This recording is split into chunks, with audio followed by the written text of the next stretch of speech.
Amém. Vamos ficar de pé para orarmos ao Senhor nesse momento. Santíssimo Deus e eterno Pai, Pai de nosso Salvador Jesus Cristo, em quem nós nos refugiamos por promessas de graça e de favor imerecido. Em Ti, Senhor, nós encontramos salvação, fortaleza, encontramos, ó Deus, a plenitude para o nosso ser. Reconhecemos ter sido criados por Tuas mãos, para Ti, para a Tua glória, Pai. Que nossa vida cumpra o Seu propósito, inclusive neste culto que viemos a Ti elevar nessa noite. Habita no meio dos louvores, fala conosco, torna a Tua palavra um livro revelado. Que Jesus Cristo seja proclamado, enaltecido e Sua obra salvadora, meu Deus, reconhecida. Traz aqui aqueles que ainda não conhecem a Jesus de forma salvífica, Pai. Contrista-os para arrependimento, infunde-lhes no coração a fé e que possam abraçar as Tuas promessas e correr para Jesus Cristo, para nele terem salvação. Faz esta obra e ser engrandecido, nós Te pedimos, em nome de Jesus. Amém, Senhor. Vamos louvar a Deus com o hino 239 do cantor cristão. Deixa a luz do céu entrar.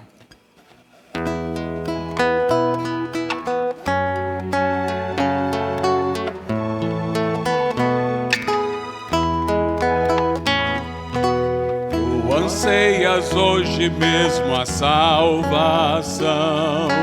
Tens desejo de banir a escuridão.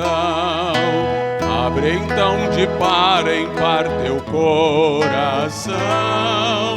Deixa a luz do céu entrar. Deixa a luz do céu entrar. Deixa a luz do céu entrar. Abre bem a porta do teu coração. Deixa a luz do céu entrar. Cristo, a luz do céu em ti quer habitar, para as trevas do pecado dissipar, teu caminho e coração iluminar. Deixa a luz do céu entrar. Deixa a luz do céu entrar. Deixa a luz do céu entrar. Abre bem a porta do teu coração. Deixa a luz do céu entrar. Que alegria andar ao brilho dessa luz. Vida eterna e paz no coração produz. Oh, aceita agora o Salvador Jesus. Deixa a luz do céu entrar. Deixa a luz do céu entrar. Deixa a luz do céu entrar. Abre bem a porta do teu coração. Deixa a luz do céu entrar.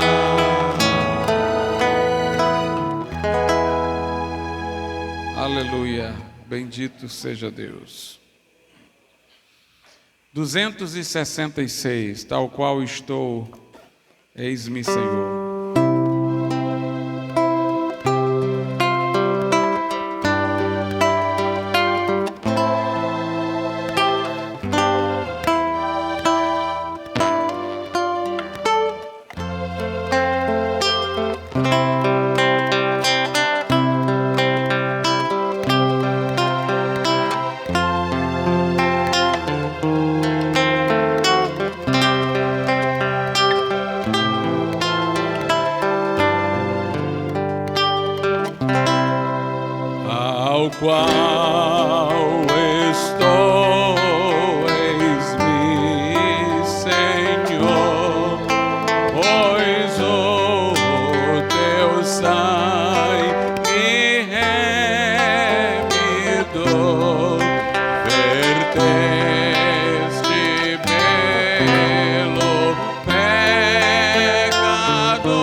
Santíssimo Deus e eterno Pai, recebe, Senhor, a nossa gratidão por tão grande salvação que nos foi providenciada por Jesus lá na cruz, por este evangelho maravilhoso que um dia nos chegou, pelas boas novas de grande alegria, Senhor, pelo Teu Espírito que nos trouxe aos pés da cruz. Recebe nosso culto também na forma de dízimos e ofertas, que trouxemos à Tua casa, expressão da nossa gratidão e da nossa confiança de que o Senhor é nosso provedor. Nós rogamos tudo isso em nome de Jesus. Amém. Podeis assentar, irmãos. Os que têm dízimos e ofertas podem pôr nos gasofilácios nesse momento. A excelsa graça de Jesus salvou-me, pecador.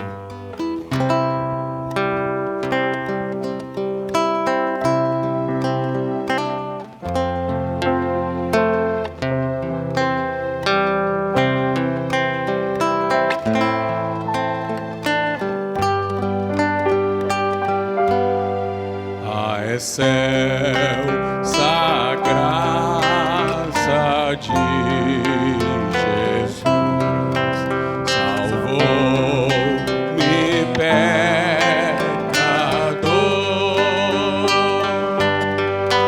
perdido a vagar, eu vi a sua luz, achou-me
de Jesus salvou-me, pecador,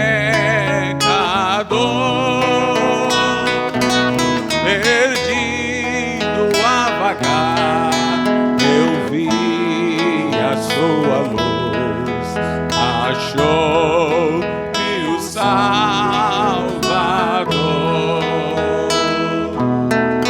Nem a eternidade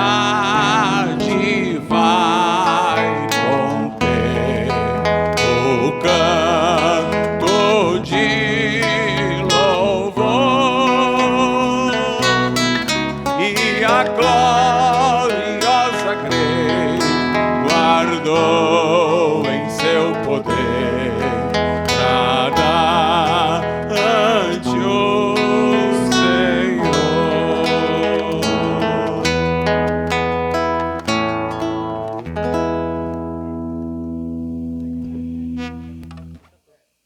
Fiquemos de pé, irmãos, louvemos ao Senhor. Somos gratos pela graça de Jesus em nossas vidas. Se não fosse a graça, estaríamos perdidos. Por isso, adore ao Senhor. Você tem liberdade para fazê-lo nesta noite.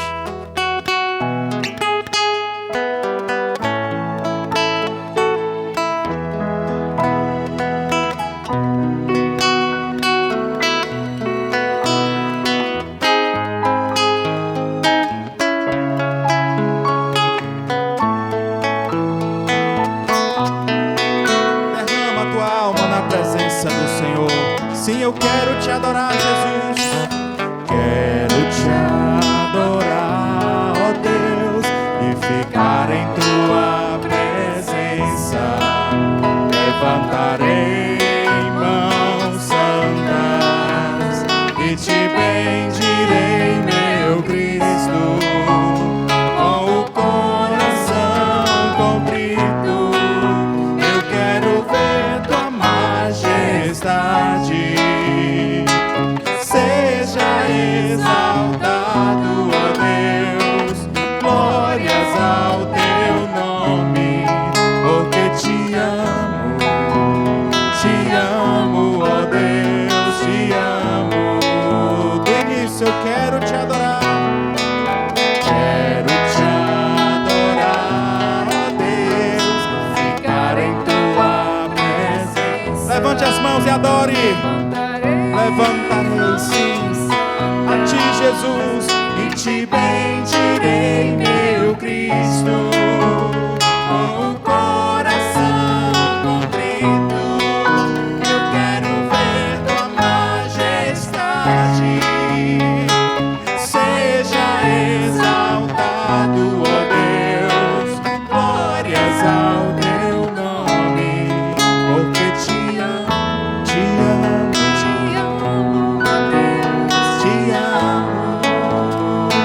Eu vivo pra isso, vivo pra te adorar, vivo por tua graça, pois livraste minha alma, derrotaste o inimigo. E hoje tenho santidade, tenho paz e liberdade. Por isso, seja exaltado, ó Deus, glórias ao teu nome, porque te amo, ó Deus, te amo. Eu vivo pra te adorar, ouve a igreja. Vivo pra te adorar, vivo por tua graça. Por quê? Pois livraste minha alma, derrotaste o inimigo. Hoje tenho santidade, tenho paz e liberdade. Seja exaltado, ó Deus, glórias ao teu nome, porque te amo, ó Deus, te amo, porque eu te amo, Jesus, porque te amo, ó Deus, te amo. Aleluia.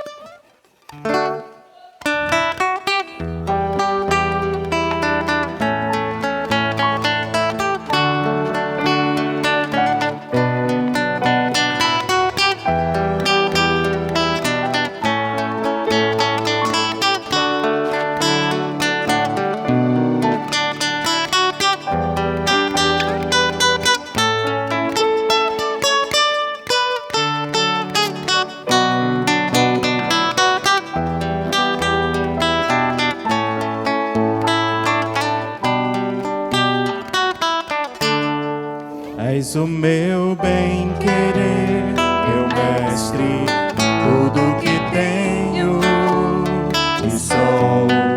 Vem de tua mão, Senhor, que se estende e me abençoa. Mesmo sem merecer, pecador, o mais miserável dos homens que sou, envolves com teu amor e por isso eu sou mais feliz.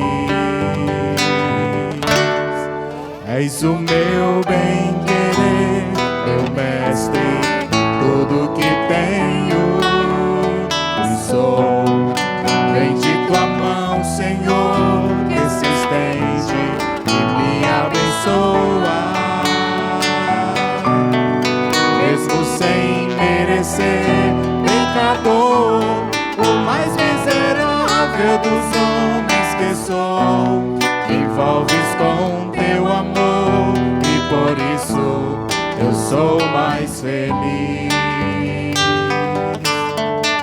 Se a vida quer me tirar de ti, me afastar ou me destruir, eu clamo a ti, Jesus, e tu me das a tua vitória. Pois estou bem certo de que nada, nem a morte, nem a vida, vai me afastar de ti, de tua bênção e do teu amor. Te somos gratos, Senhor, por tudo que Jesus fez na cruz do Calvário a nosso favor. Estamos aqui para celebrar a tua vitória. Estamos aqui, Senhor, para declarar o nosso amor por ti e a dizer que nada nesta vida vai poder nos separar de ti, Senhor. Nós te amamos e te adoramos. Seja bendito neste lugar. Aleluia.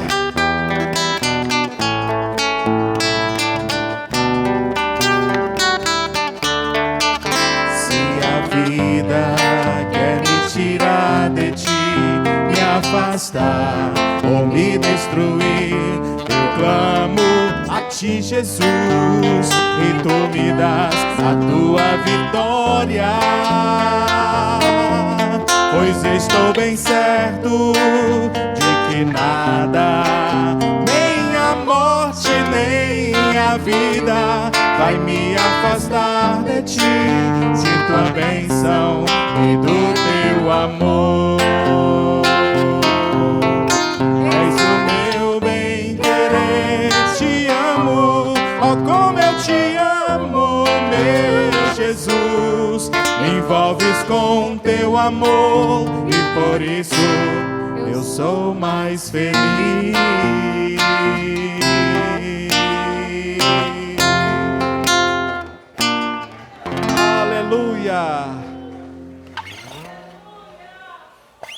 Ele é o tesouro escondido. Encontre este tesouro esta noite.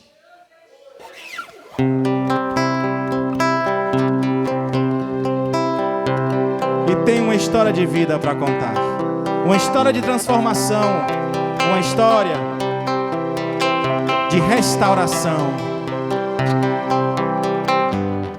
Conheci o mundo mal e com ele seus ardis. Me arrastei no lamaçal, tudo isso porque quis saber mais que qualquer um, construir algum valor onde a paz pudesse ser a verdade pra eu ver.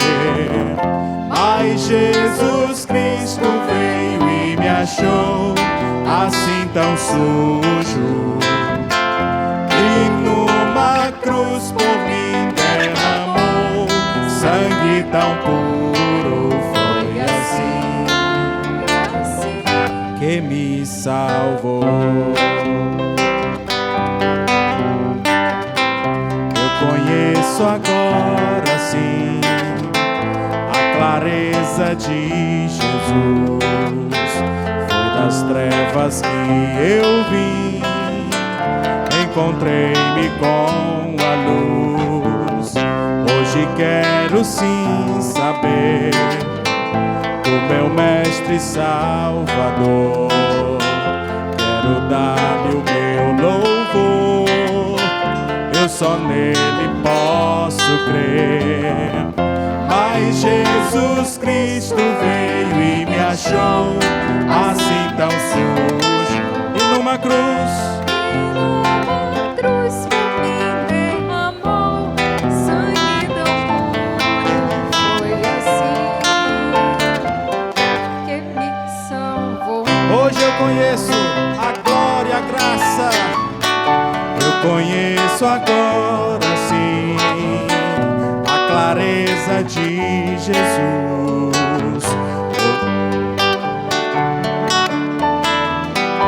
Encontrei-me com a luz. O que é que eu quero hoje? Do meu Mestre Salvador. Quero dar-lhe o meu louvor. Eu só nele eu posso crer. Mas Jesus Cristo veio e me achou assim tão sujo, e numa cruz por mim derramou Sangue tão puro. Foi assim que me salvou. Mais uma vez, mais Jesus Cristo. Mas Jesus Cristo veio e mudou toda a história. Tão sujo. E numa cruz por mim derramou sangue tão puro. Foi assim Foi assim. que me salvou.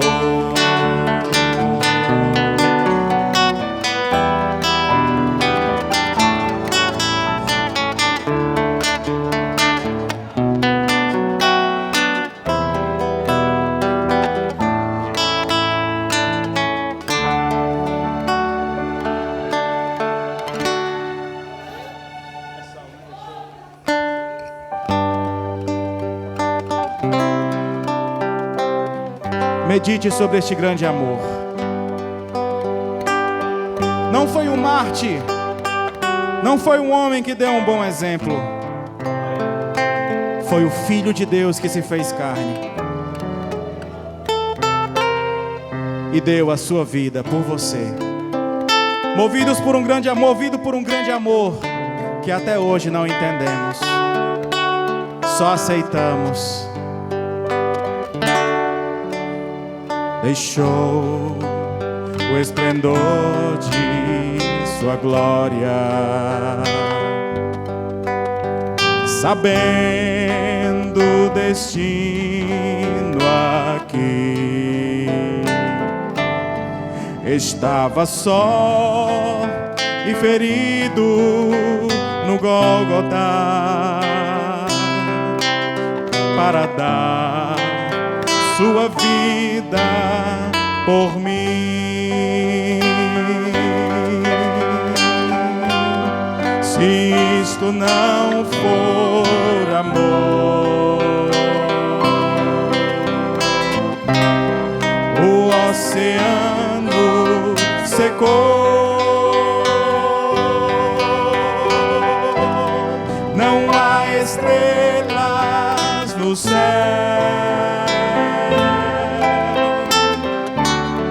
as andorinhas não voam mais. Se isso não for amor, o céu não é real. Tudo perde o valor se isto não for amor. Mesmo na morte lembrou-se do ladrão que ao seu lado estava. Com amor e ternura falou-lhe, ao paraíso comigo estará. Se isso não for amor, o oceano secou. Não há estrelas no céu, as andorinhas não voam mais. Se isso não for amor, o céu não é real, tudo perde o valor. Se isso não for amor.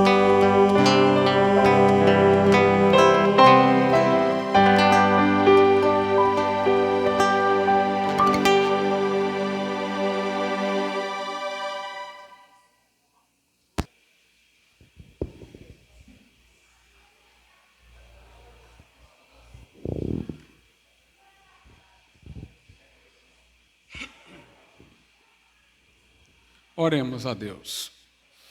Santíssimo Deus e bendito Pai, é com alegria no coração e com gratidão na alma que nós entramos em Tua presença em atitude de adoração e de dependência, Senhor. Nós te agradecemos, ó Deus, pela vida do irmão Maurício, por quem temos orado, que já está aqui para te cultuar e bendizer o Teu nome. Continua dando saúde ao Teu servo, fortalecendo. Visita o irmão Ayrton, meu Deus, e torna célere sua recuperação. A irmã Claudelice, meu Deus, cura, Senhor, do câncer. Também nós te rogamos pela doutora Silvana, mãe do irmão Gabriel, que o Senhor, meu Deus, possa fazer com que este problema no joelho, meu Deus, seja sanado, que o Senhor faça as intervenções a que ela tem se submetido prosperarem para a sua cura.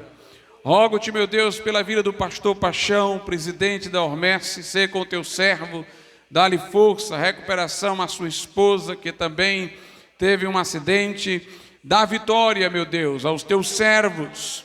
E neste momento, Senhor, fala-nos através da tua palavra, manifesta a tua graça redentora, meu Deus, e a excelência da salvação, o dom inefável de Deus para o homem, a fim de que com Deus viva eternamente. Assim nós te pedimos, Senhor, em nome de Jesus.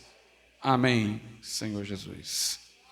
Primeira carta de Paulo a Timóteo, capítulo de número 1, versículo de número 5.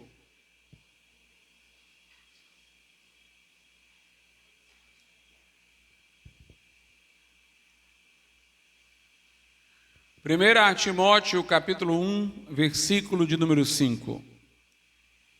Diz assim a palavra de Deus: ora, o fim do mandamento, ou a finalidade do mandamento, é o amor. Nossa tradução aqui é retilínea, mas uma tradução adiciona um verbo que esclarece. É o amor que procede de um coração puro, de uma boa consciência e de uma fé não fingida.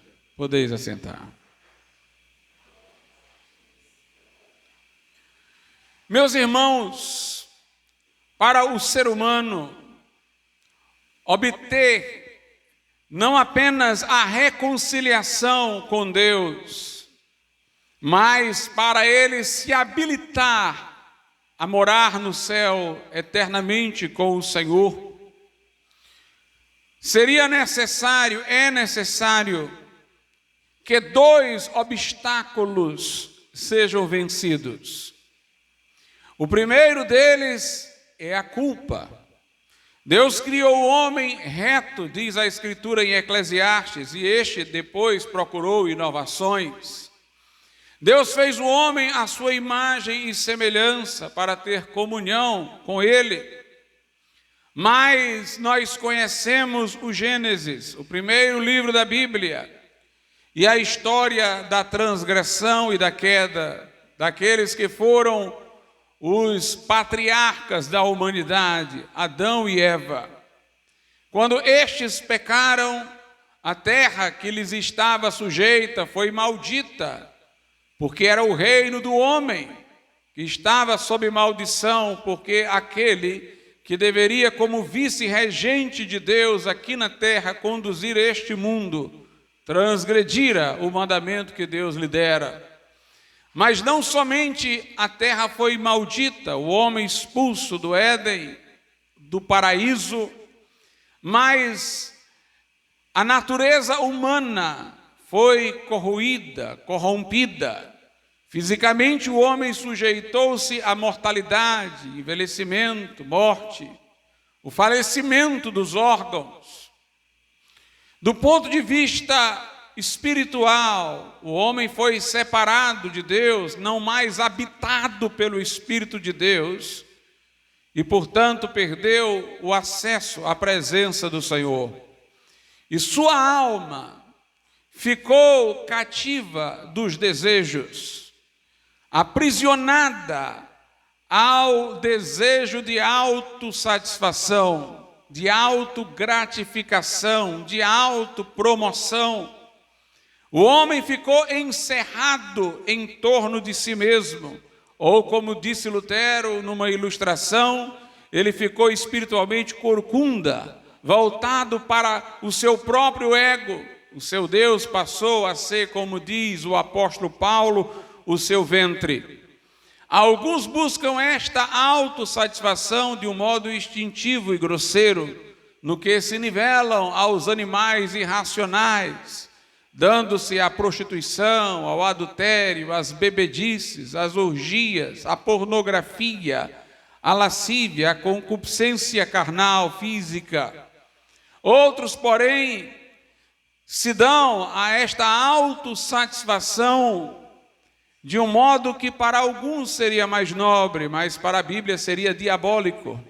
O homem pode, na sua concupiscência, tornar-se mais bestial, animal ou demoníaco, quando ele tem como sua ambição maior a glória, a fama, o reconhecimento, a grandeza deste mundo, seja pela cultura, pela riqueza, pelo nome.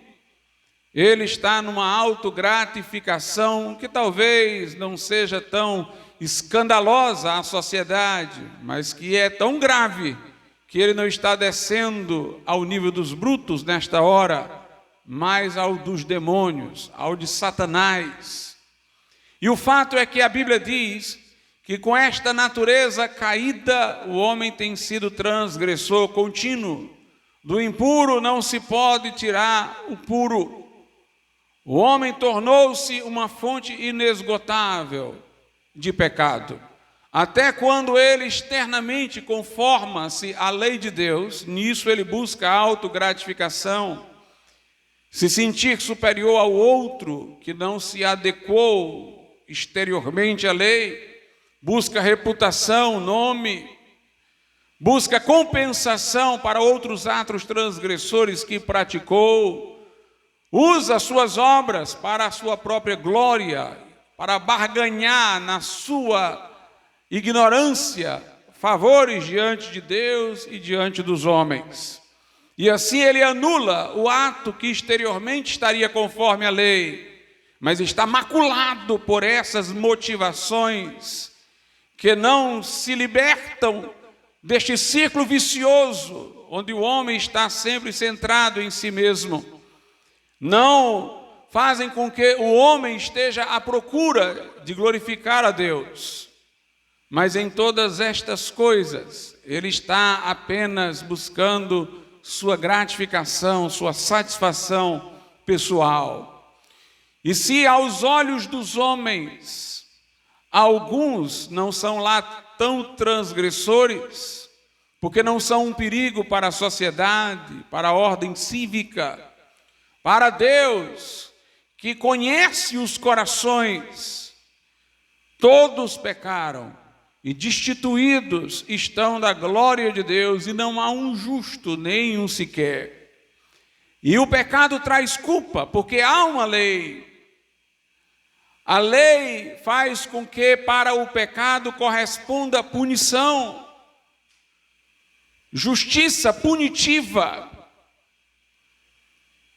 E, portanto, o homem transgressor da lei está debaixo de sentença condenatória, está sob castigo, e castigo eterno, porque a lei, neste caso, transgredida, não é a do homem. Transgredida a lei do homem, há uma pena finita, porque o homem é finito e sequer poderia punir alguém eternamente. Mas transgredida a lei eterna de Deus, a sentença condenatória é eterna, é ilimitada, é para sempre. O homem, portanto, no tribunal do Criador é culpado, é réu, é merecedor de castigo, é transgressor. Esse é o primeiro obstáculo à sua salvação. Ele precisa, no tribunal de Deus, ser inocentado, ser justificado, perdoado, para que a culpa se vá. É preciso alguma compensação pela sua culpa para ele estar quite com Deus. Mas resolvido este problema por alguma forma, veremos o que a Bíblia diz sobre isso, ainda haveria um outro obstáculo para além da culpa. É a natureza do homem inclinada ao pecado. É a condição do homem de estar espiritualmente morto. O que eu quero dizer é que se Deus lhe perdoasse os pecados e o problema de sua culpa fosse resolvido, mas ele continuasse a ser quem era, quem vinha sendo, a presença de Deus ainda lhe continuaria terrível.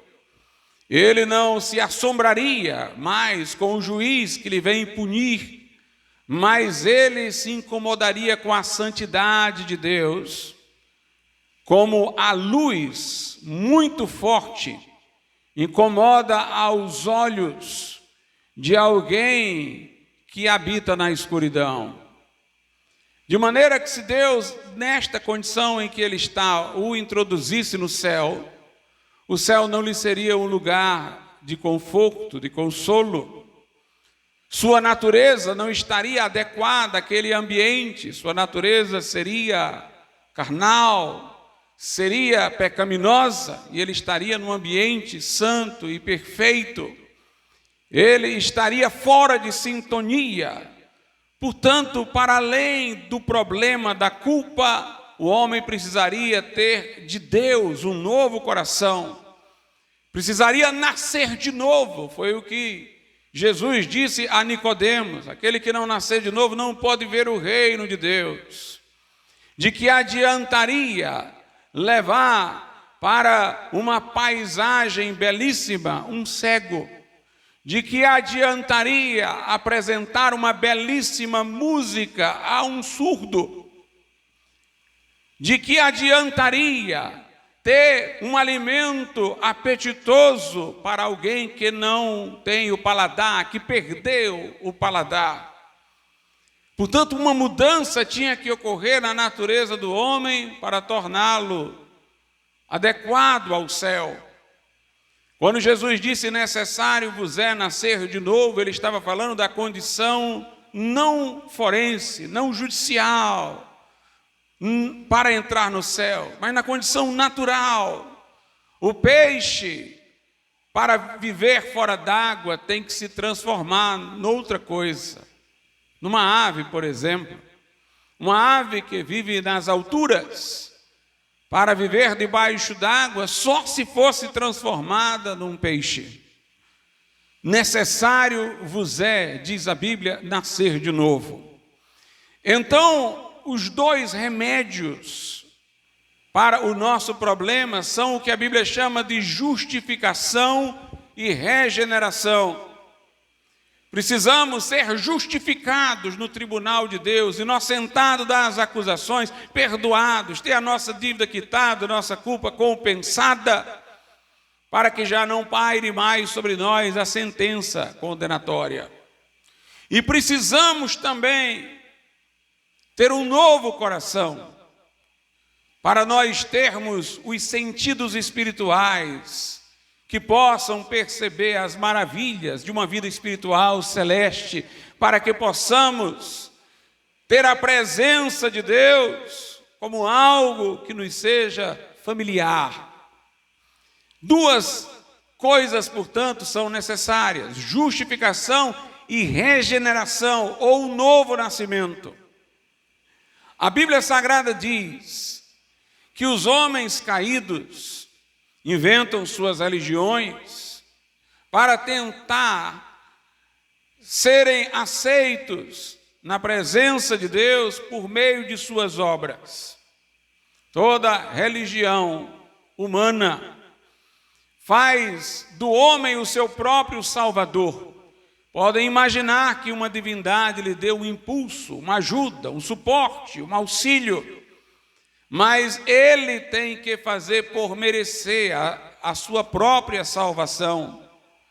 Às vezes, em algumas religiões, são enfatizadas obras morais, acertos éticos. Outras religiões destacam cerimônias e outras penitências. Todas buscando nas cerimônias uma forma de purificação, nas penitências uma forma de compensação e nas obras morais alguma forma de mérito. Mas a Bíblia é clara em dizer que não há salvação para o homem através das obras. Não porque Deus deliberadamente rejeita qualquer tentativa do homem de lhe ofertar obras, mas porque o homem caído nunca apresentará a Deus sequer uma obra que possa satisfazê-lo em suas exigências de justiça. Há menção na Bíblia a obras da lei. Obras da lei são as obras que estão de acordo com a lei de Deus. O homem procura muitas vezes ser justificado e inocentado no tribunal de Deus por meio das obras da lei. Mas a Bíblia ensina claramente não ser isto possível. Na carta aos Romanos, no capítulo de número 3,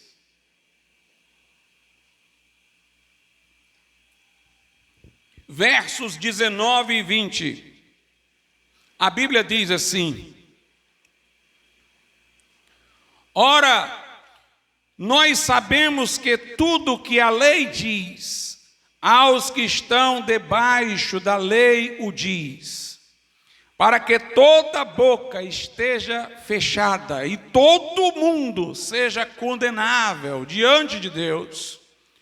Por isso, nenhuma carne será justificada diante dele pelas obras da lei, porque pela lei vem o conhecimento do pecado.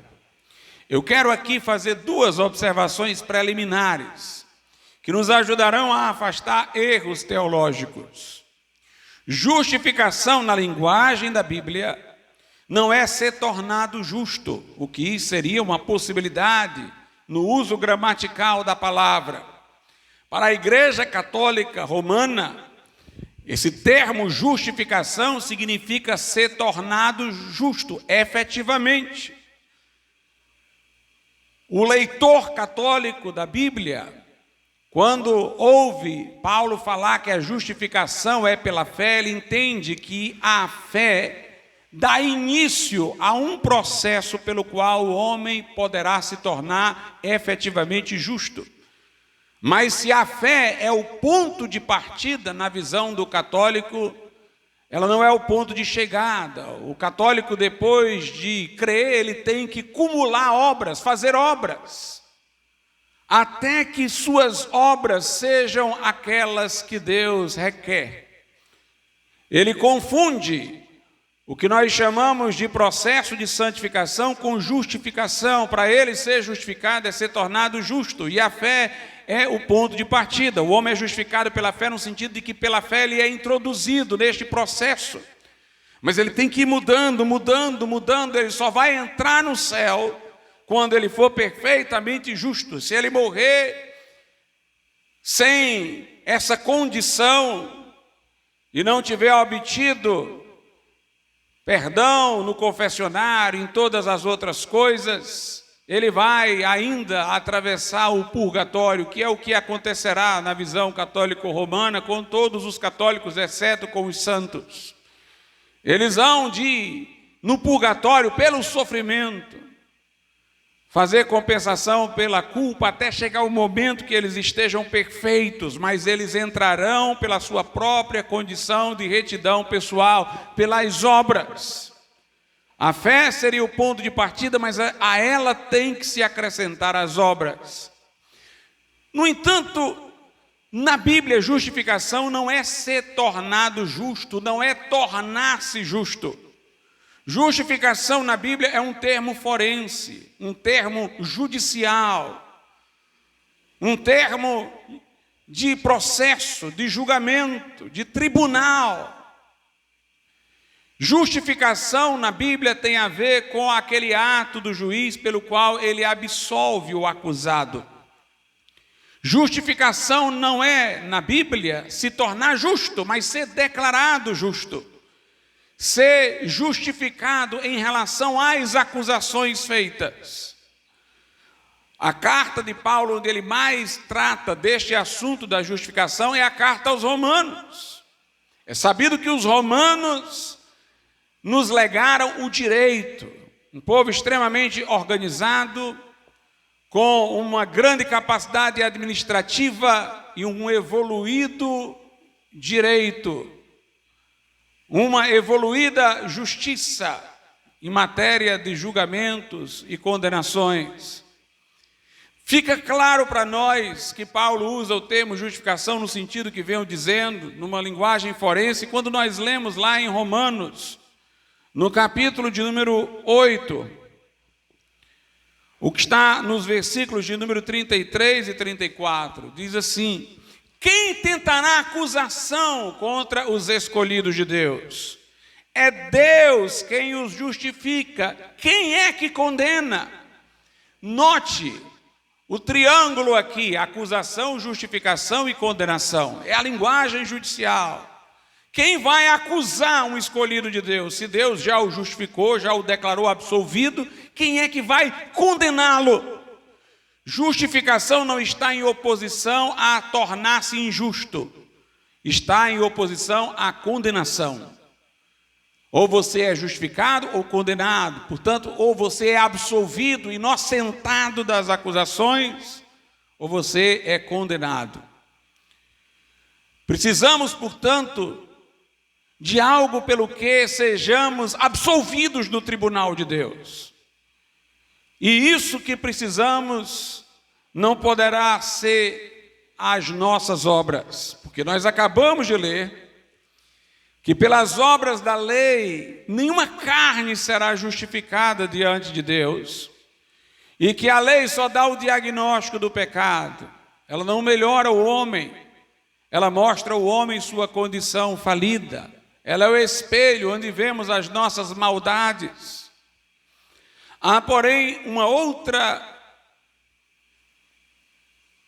heresia, um outro erro teológico que aparece aqui. Esse erro foi adotado por católicos na Idade Média, é adotado ainda hoje por adventistas do sétimo dia e por uma heresia que vem fermentando algumas igrejas evangélicas que vem saindo do padrão, chamada de nova perspectiva acerca de Paulo. Essa nova perspectiva acerca de Paulo, que coincide com uma visão de católicos medievais e com a dos adventistas, diz que Paulo, quando falava que a salvação não poderia ser por obras da lei, que nós não seríamos justificados por obras da lei, estava se referindo não a obras morais, como não matar, não adulterar, não mentir, mas ele estaria se referindo a obras cerimoniais, o cumprimento daqueles ritos da lei, circuncisão, Páscoa, as cerimônias da lei. Na visão destes, para Paulo, a fé ainda deveria ser somada a obras de caráter moral para o homem merecer o céu. Apenas aquelas outras obras ritualísticas, cerimoniais, do Velho Testamento é que não seriam mais requeridas para a salvação. Mas este é um grande erro, particularmente tratando-se da carta aos Romanos. Na carta aos Romanos, quando Paulo fala de lei, notadamente a preocupação dele não é com aquelas cerimônias que foram prescritas ao povo judeu no Velho Testamento, sacrifícios, circuncisão. Quando ele fala de obras da lei em Romanos, ele está falando de obras morais, de não cobiçar, de não se prostituir, de não fornicar, de não adulterar, de não levantar falso testemunho, de não tomar o nome de Deus em vão. Alguém diz: pastor, prove-me que é disso que ele está falando. Bem, em primeiro lugar, é bom dizer que a ordem moral vale para todos os homens. A lei moral, ela não veio com Moisés, ela está inscrita na nossa consciência. Moisés apenas a explicitou. Antes de Moisés, os que mentiram, roubaram, furtaram, apesar de não ter a revelação da lei mosaica, os 10 mandamentos escritos em tábuas, pecaram contra Deus. Já as cerimônias vieram através de Moisés, exceto algumas, como a circuncisão, que tinham antecedência. Mas estas cerimônias foram prescritas a um povo particular, ao povo judeu. Os que não eram judeus, quando transgrediam a lei moral, pecavam. Mas se os não judeus não se circuncidassem, eles não estariam pecando. Um judeu estaria, mas não um não judeu, porque a ordem de se circuncidar fora dada à linhagem de Abraão. A ordem de oferecer sacrifícios no templo era para os judeus. Os gentios não podiam nem ir lá. Só a um certo ponto eles poderiam estar. Então Deus não ordenou aos não-judeus, aos gentios, como a Bíblia chama, essas cerimônias. Ordenou apenas aos judeus. Mas Paulo está dizendo que a lei torna todos os homens, judeus e gentios, condenáveis no tribunal de Deus. Então ele não pode estar falando da lei cerimonial, que era só para os judeus. Ele está falando da lei moral, que é para todos. Eu vou reler Romanos 3, 19 e 20. Ora, nós sabemos que tudo que a lei diz aos que estão debaixo da lei o diz para que toda boca esteja fechada em todo mundo, judeus, gentios, e todo mundo seja condenável diante de Deus. Por isso nenhuma carne, seja judeu, gentio, será justificada diante dele pelas obras da lei, porque pela lei vem o conhecimento do pecado. Logo, o apóstolo está falando de uma lei universal, não de uma particular que fora dada aos judeus, da lei moral. Isso é tão evidente que em Romanos capítulo 2, versículo 14, diz assim: porque quando os gentios que não têm a lei, os não judeus, os que não tinham conhecimento da lei de Moisés, da Bíblia, do Velho Testamento, porque quando os gentios que não têm a lei fazem naturalmente as coisas que são da lei, obviamente não está se referindo àquelas cerimônias prescritas para Israel, mas à ordem moral. Não tendo eles lei, a lei revelada, para si mesmos são lei. os quais mostram a obra da lei escrita em seus corações, testificando juntamente a sua consciência e os seus pensamentos, quer acusando-os, quer defendendo-os. Obviamente, quem viveu antes de Abraão não teve a sua consciência reprovando-o porque não se circuncidou.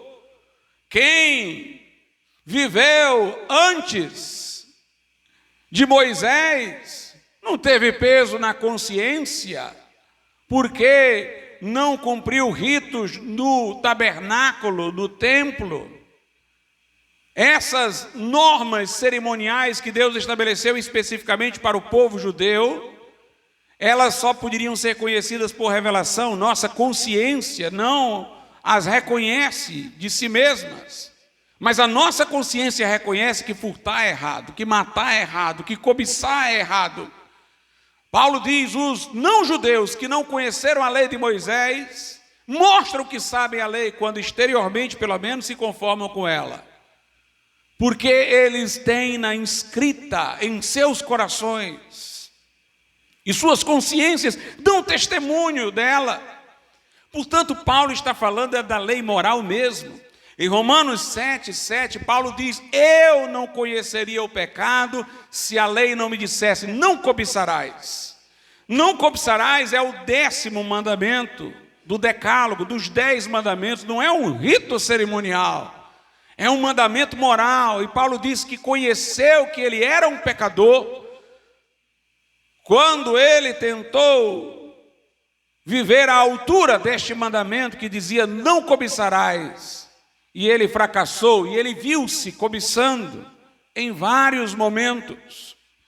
Portanto, Paulo realmente está dizendo que pelas obras da lei, que são obras morais, nenhuma carne será justificada.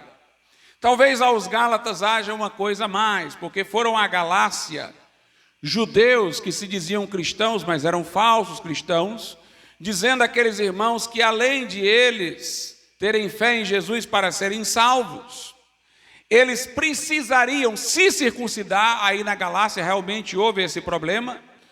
Eles diziam que eles tinham que se circuncidar e obedecer à lei. Quando falavam de obedecer à lei, era a lei moral, mas acrescentavam, adicionavam a circuncisão. Na verdade, é como se eles estivessem se vinculando não a Moisés, mas a Abraão.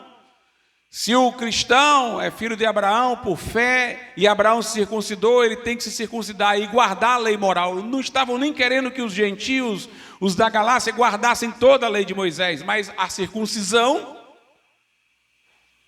que eles se submetessem ao rito da circuncisão e guardassem o restante da lei moral. Tanto que Paulo distingue as duas coisas. Na carta aos Gálatas, ele separa. Os Gálatas, além da lei moral, acrescentavam a circuncisão. Então Paulo distingue. Veja aí Gálatas 5, versículo 2. Eis que eu, Paulo, vos digo que se vos deixar de circuncidar, que era a cerimônia judaica, pela qual se removia parte do prepúcio do órgão masculino. E de novo protesto a todo homem que se deixa circuncidar, que está obrigado a guardar toda a lei. Mas aqui o versículo 2 diz, e eis que eu, Paulo, vos digo que se vos deixar de circuncidar, Cristo de nada vos aproveitará. É como quem diz, se vocês acharem que Jesus não é suficiente, se vocês acreditarem que para além de Jesus precisam da circuncisão para ser salvo, a fé em Jesus de vocês não vai aproveitar de nada. Porque é uma fé que duvida da suficiência de Cristo. No versículo de número 4, ele diz, separado estáis de Cristo, vós que vos justificais pela lei, da graça tendes caído, vocês perderam a oferta da graça que lhes foi dada, se vocês querem se justificar pela lei. Notadamente vê-se que na carta aos Gálatas, quando Paulo fala de lei, também está falando de lei moral, porque em Gálatas 5, ele diz assim, no versículo de número 14, porque toda a lei se cumpre numa só palavra, nesta, amarás ao teu próximo como a ti mesmo. Ora, o que se resume da lei neste mandamento é a parte moral dela. Jesus disse isso, que toda a lei poderia ser reduzida a amar a Deus de todo o coração, alma e força, e ao próximo como a si mesmo. Porque quem ama a Deus não tomará seu nome em vão, não se curvará diante de imagens de escultura. Quem ama o próximo não vai levantar falso testemunho contra ele. O que da lei se resume no amor a Deus e ao próximo é a parte moral da lei, não as cerimônias.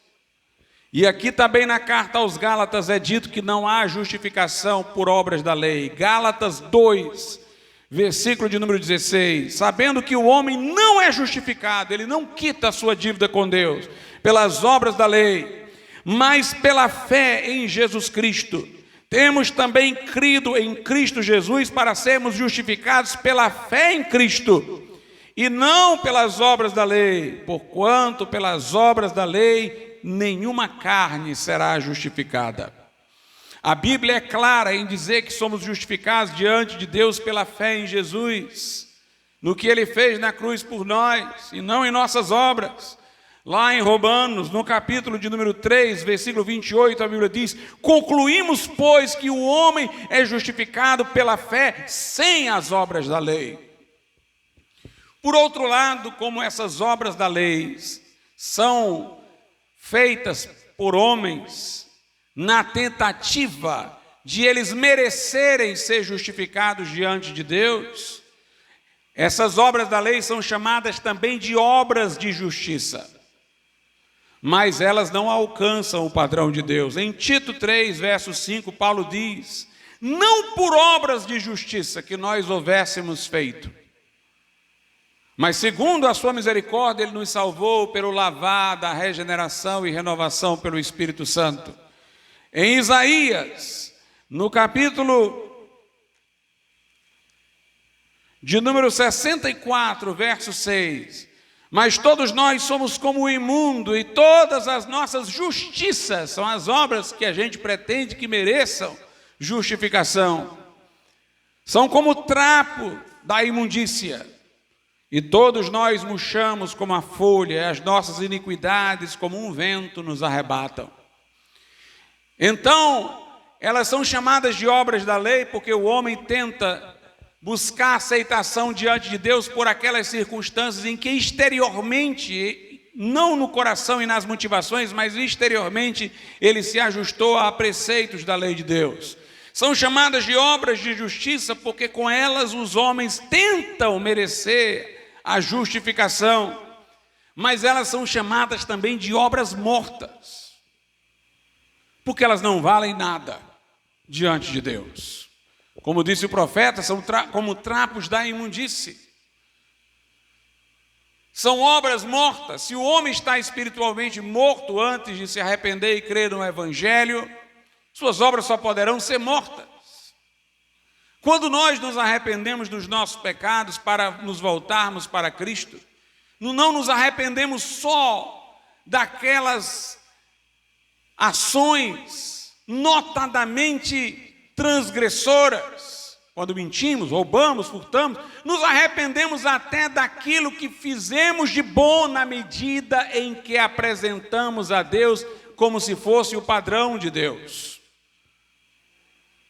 Nos arrependemos de ter pensado que aquelas obras que exteriormente fizemos, de acordo com o padrão da lei de Deus, poderiam ser barganhadas para merecer o favor de Deus, quando nas intenções, nos motivos, elas não atendiam aquilo que Deus estava exigindo, mas ainda estavam maculadas pelo nosso interesse, altivez e busca de autogratificação.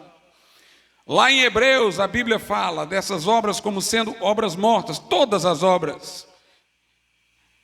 Diante da nossa conversão, Hebreus 6:1, por isso, deixando os rudimentos da doutrina de Cristo, prossigamos até a perfeição, não lançando de novo o fundamento do arrependimento de obras mortas e de fé em Deus. Em Hebreus, capítulo de número 9, a Bíblia diz, no versículo 14, quanto mais o sangue de Cristo, que pelo Espírito eterno se ofereceu a si mesmo imaculado a Deus, purificará as vossas consciências das obras mortas, para servirdes ao Deus vivo. Portanto, Nossas obras não podem merecer o céu, não podem merecer salvação. Nossas obras de justiça são falidas, são trapos da imundície. Nós não atendemos aos requisitos da lei, nossas obras da lei não passam pelo padrão de Deus. São todas obras mortas. Logo, nós só podemos ser salvos pela obra que Jesus fez por nós.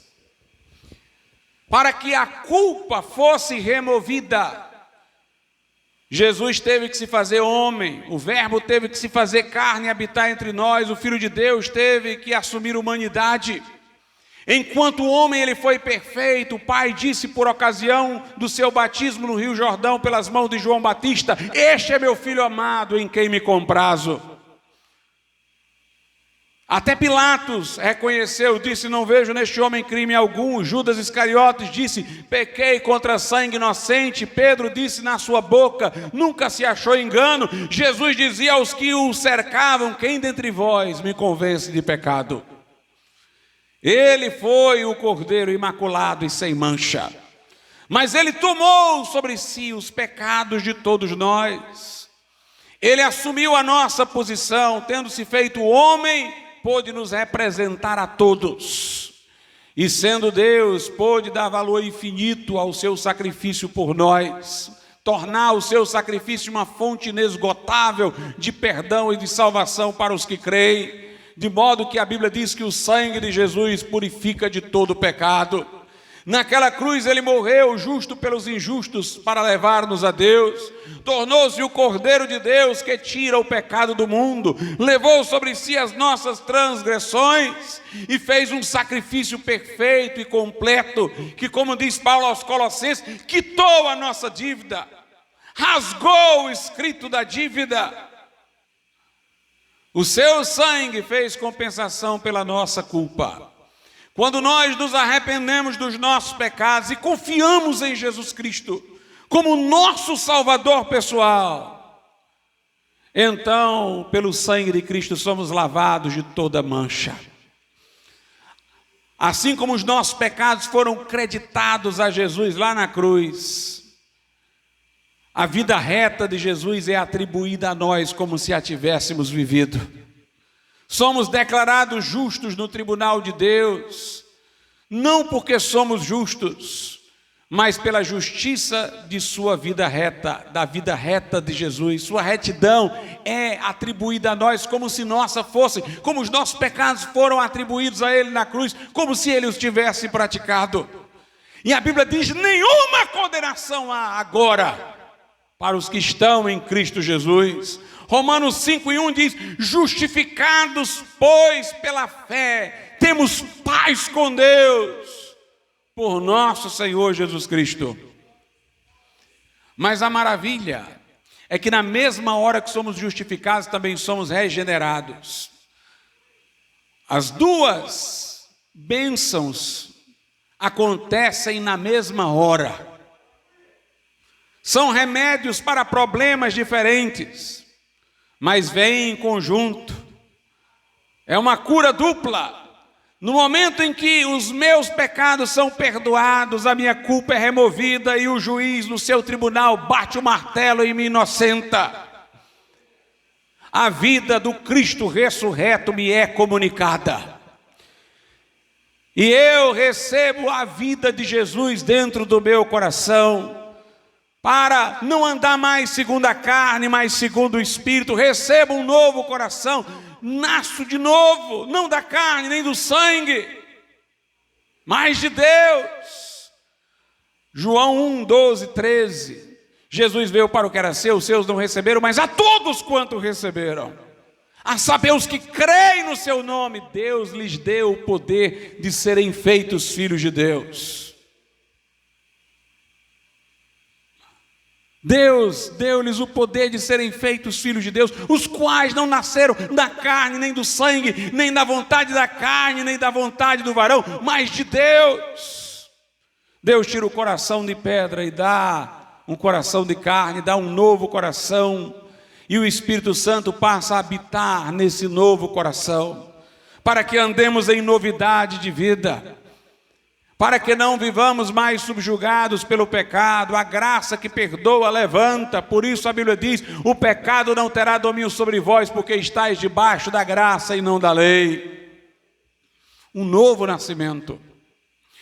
Mas esta fé, irmãos, pela qual somos salvos, tanto justificados como regenerados, tanto o problema no tribunal de Deus é resolvido, como nós passamos a ter uma natureza condizente com o céu para nele habitar. A fé pela qual somos justificados e regenerados não é um mero assentimento intelectual. As doutrinas, as tradições religiosas, por força de uma educação que atravessa gerações, essa fé, ela não estaria no coração do crente sem a intervenção de Deus. Em Hebreus capítulo 12, Jesus é chamado autor e consumador da nossa fé. É Ele que evoca a fé no nosso coração, porque a Bíblia diz lá em João, no capítulo 15, 16, que o Espírito Santo convence do pecado, da justiça e do juízo. Nós nunca nos arrependeríamos dos nossos pecados, da nossa vida para trás, se o Espírito Santo não nos convencesse do pecado, da justiça e do juízo. Como eu disse, o homem busca a autogratificação. Sua inclinação natural é buscar sua própria glória, mesmo quando ele admite pecado, é com ressalvas, é com desculpas. É tentando, ao lado do pecado que reconhece, lembrar uma virtude que tem. O homem, em sua condição natural, nunca reconheceria o pecado com a total gravidade. Nunca diria como Davi: eu nasci em iniquidade e em pecado me concebeu minha mãe, de sorte que Deus é justificado no falar e inculpável no julgar. Nunca ele diria como Jó: eu me abomino do pó e na cinza. Ou como Paulo: em mim mesmo, isto é, na minha carne, não habita bem algum, miserável homem que sou. É o Espírito Santo que nos persuade. O homem pode resistir ao Espírito Santo, até porque a obra do Espírito Santo é de convencimento. Convencimento presume uma argumentação, uma persuasão. Não é um poder mágico que, como numa visão determinista, nos vem e muda a nossa rota. Não, o Espírito Santo argumenta conosco. Antes de Deus enviar o dilúvio, o Espírito Santo trabalhou para que os homens se arrependessem, mas Deus disse: o meu Espírito não contenderá para sempre com o homem. Ele vem contender conosco, Ele vem convencer-nos. Nós nunca nos arrependeríamos, nunca reconheceríamos a gravidade do nosso pecado se o Espírito Santo não fizesse essa obra, se Ele não viesse com graça capacitadora.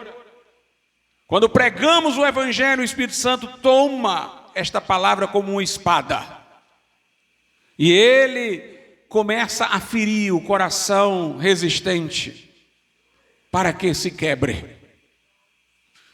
Em João 15, Jesus disse que o Espírito Santo daria testemunho dele. Em João, noutra parte, diz: ele me glorificará, o Espírito Santo me dará glória.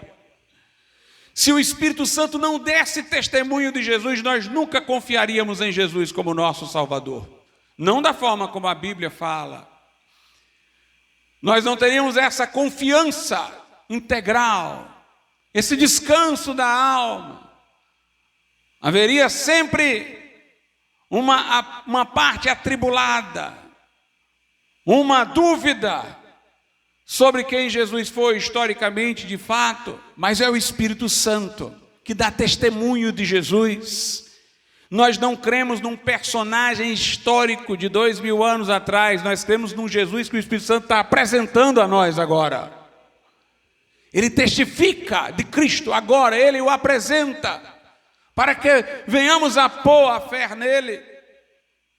Esta fé salvadora, diz a Bíblia, vem do coração. Em Romanos 10, Paulo disse: com a tua boca confessares Jesus como Senhor. Tem gente que pensa que confessar Jesus como Senhor aí é só obter da pessoa a palavra. Tem crente que vai evangelizar e quer contabilizar números de pessoas convertidas, e ele sai: confesse que Jesus é Senhor, confesse. E a pessoa confessa e ele diz que converteu-se. Mas confessar aí é uma rendição. é a pessoa que cai como Tomé diante de Cristo e diz: meu Senhor e meu Deus. É uma rendição. Ela confessa porque está se rendendo, está se dobrando. Tu és o Senhor, tu és o meu Senhor. Paulo chamou Jesus de Senhor quando caiu por terra, vinha com arrogância e foi derrubado no solo. E Jesus se revelou e ele chamou Jesus de Senhor. Se com a tua boca confessares Jesus como Senhor, e em teu coração creres que Deus o ressuscitou dos mortos, será salvo. Note, eu devo crer no Cristo que ressurgiu, porque trata-se de uma confiança pessoal. Não é uma confiança factual, eu confio que um fato se deu. Não é uma mera confiança doutrinária, eu confio em informações sobre Cristo, eu confio no Cristo que está vivo diante de mim. É uma confiança pessoal em Jesus e vem do coração. Na Bíblia, coração é um termo muito forte, porque disse que o homem tem espírito, alma e corpo, mas o coração nem é o espírito, nem a alma, nem é o corpo, é o centro de tudo. É o centro da personalidade. O que sai do coração ativa o espírito, mobiliza as emoções, inclina a vontade, dá foco para a mente, direciona tudo no homem para Deus. Nós não cremos com uma parte de nós, como se a outra parte ficasse longe. Nós cremos com todo o nosso ser. Se em teu coração creres, na nossa sede, no nosso centro, nós cremos em Jesus. Tem pessoas por aí que se dizem cristãs, mas o cristianismo delas é dominical.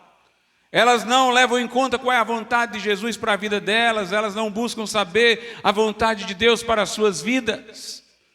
A fé delas tem hora para ter o seu momento, mas o crente está imerso na fé, porque ela está no seu coração, está no seu centro. É a sua fé que define que escolhas ele vai fazer. É a sua fé que define como ele vai trabalhar ou estudar, como ele vai viver ou se relacionar. Ela está no coração do homem. E se em teu coração creres, serás salvo. Quando Filipe evangelizava o eunuco disse: o que me impede de ser batizado? Filipe disse: é lícito, se tu crês de todo o coração. Esta fé, ela vem por intermédio da obra do Espírito Santo. É uma fé viva. É diferente da fé morta, de que Tiago fala.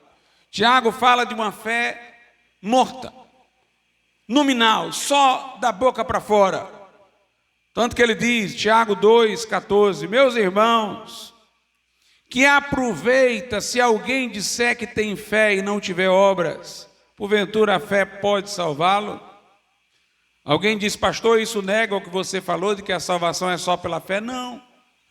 Tiago está apenas dizendo o seguinte: se alguém disser que tem fé, não é que a fé exista, é que ele diz que tem, mas essa fé não se revela em obras, não produz nada.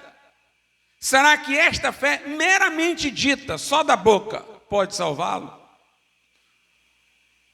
Essa fé nominal pode salvar, que não traz a ele regeneração, alegria da salvação, mudança de caminho? Claro que não. No versículo 17, Tiago diz assim: assim também a fé, se não tiver obras, é morta em si mesma. Note, ele não está falando que a fé que era viva e não produziu obras, morreu. Ele está dizendo, uma fé que não produz nada, ela já é morta nela mesma. Ela não é morta por causa de algo fora que aconteceu. As obras não vieram. Ela é morta já nela mesma, ela já estava morta desde o começo. É morta em si mesma. Essa é a fé só da boca para fora, fruto de uma educação, de uma aculturação.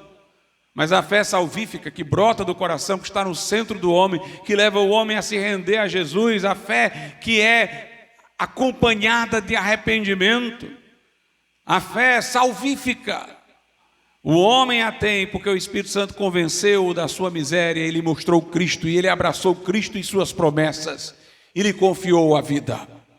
Esta é a fé pela qual o homem é salvo, e essa fé produz fruto. Lá em Gálatas, capítulo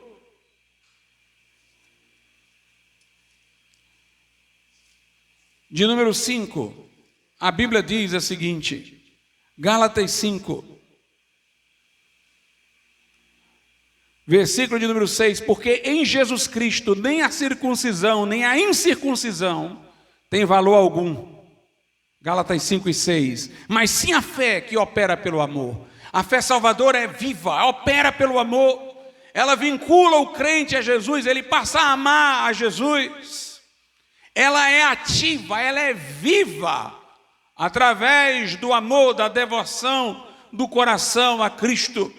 Essa é a fé salvífica, a fé do coração, a fé que opera pelo amor, a fé não fingida, a fé que não é da boca para fora, a fé que vem por obra do Espírito Santo. Quem tem esta fé não se gloria. Interessante que quando os homens querem ser salvos por obras e acham que fizeram as obras pelas quais merecem ser salvos, eles se gloriam. Ah, eu sou muito bom, não tem perigo de Deus me mandar para o inferno, eu faço isso, eu faço aquilo. Mas a fé salvadora, ela não se gloria porque ela não se vê. Ela só vê Jesus. A fé olha para Jesus. A fé é em Jesus, não é fé na fé. Se você olhar, você vai ver que a Bíblia compara muitas vezes fé com vista. Não andamos por vista, mas por fé. Fé é a certeza daquilo que não se vê. Moisés saiu do Egito como quem vê o invisível. Fé é retratada como vê. Os nossos olhos veem tudo fora de nós, mas eles não se invertem para ver o que está dentro de nós, do nosso corpo interior. A fé, ela não se enxerga, ela só enxerga Jesus. Paulo não se gloriou de sua fé, dizendo, eu sei que creio. Paulo se gloriou de Jesus, dizendo, eu sei em quem tenho crido. Um crente não fala das suas obras, não fala da sua fé, ele fala de Jesus. Ele agradece a Jesus, ele glorifica a Deus. A verdadeira fé, a fé salvífica glorifica a Deus. Romanos 4, a partir do versículo 20, diz acerca de Abraão, e não duvidou da promessa de Deus por incredulidade, mas foi fortificado na fé, dando glória a Deus. E estando certíssimo de que o que ele tinha prometido também era poderoso para o fazer, assim isso lhe foi também imputado como justiça. A fé salvífica, portanto, vem do coração, se agarra a Jesus, glorifica a Deus, agradece pelo dom inefável e é ativa no amor. Quando nós dizemos que o crente é salvo não por obras, mas pela fé, nós não estamos dizendo que o crente não tem obras. Nós estamos apenas dizendo que as obras não são anteriores à salvação. As obras do crente são posteriores. As obras do crente não causam a salvação, são o resultado, o efeito, a consequência da salvação. É interessante que a Bíblia, quando vai falar das obras de um crente, usa de maneira particular uma expressão, fruto. Fruto. Porque o fruto é algo que uma árvore não planeja dar, programa dar, delibera dar ou se esforça para dar. É algo que flui da sua natureza. O crente, perdoado pela graça, nascido de novo, com um novo coração, anda em novidade de vida.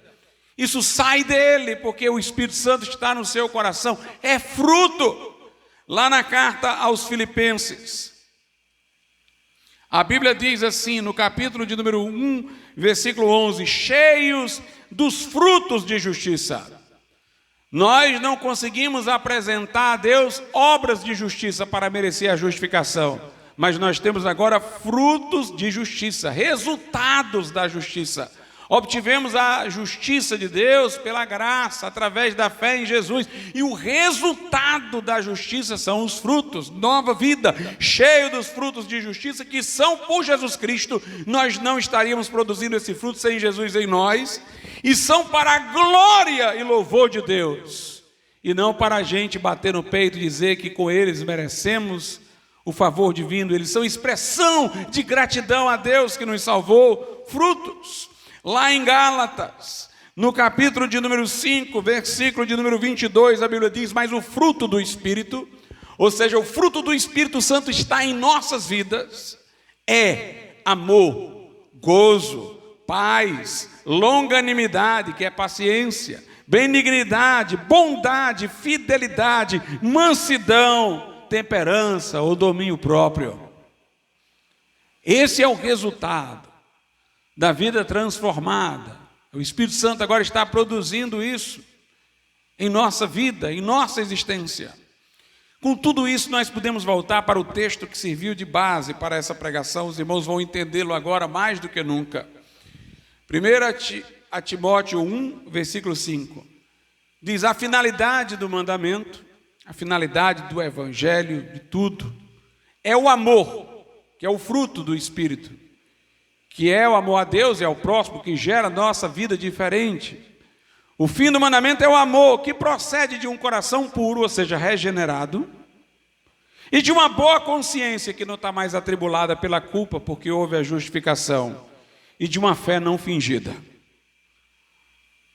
Então, nós agora temos amor a Deus, para não transgredirmos aquilo que o ofende. Nós temos amor ao próximo, esse é o fruto. E este amor procede de um coração puro que foi regenerado, de uma consciência boa que não está atribulada pela culpa, porque Deus perdoou e justificou. E esse coração puro, essa boa consciência procedem de uma fé não fingida. Uma fé que não é só da boca para fora, mas uma fé real, do coração, que abraça as promessas de Deus, que se rende a Cristo, que glorifica a Deus. Pela fé somos regenerados e ganhamos um coração puro. Pela fé somos justificados e ganhamos uma boa consciência. E através da boa consciência e do coração mudado, brota de nós o amor, o fruto, o resultado, uma vida nova, uma vida diferente. Vamos ficar de pé.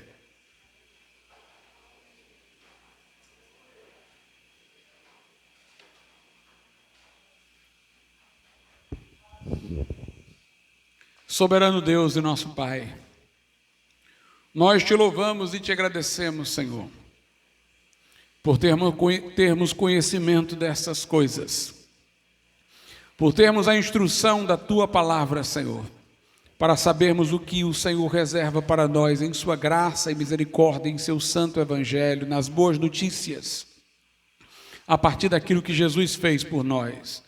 Convence do pecado, da justiça, do juízo, contrista, trazendo arrependimento. Dá testemunho de Jesus e evoca de corações aqui a fé, para que haja, Senhor, perdão, justificação, mudança de vida e de coração. Opera a salvação para a glória do Teu nome. Nós te pedimos, em nome de Jesus. Amém, Senhor.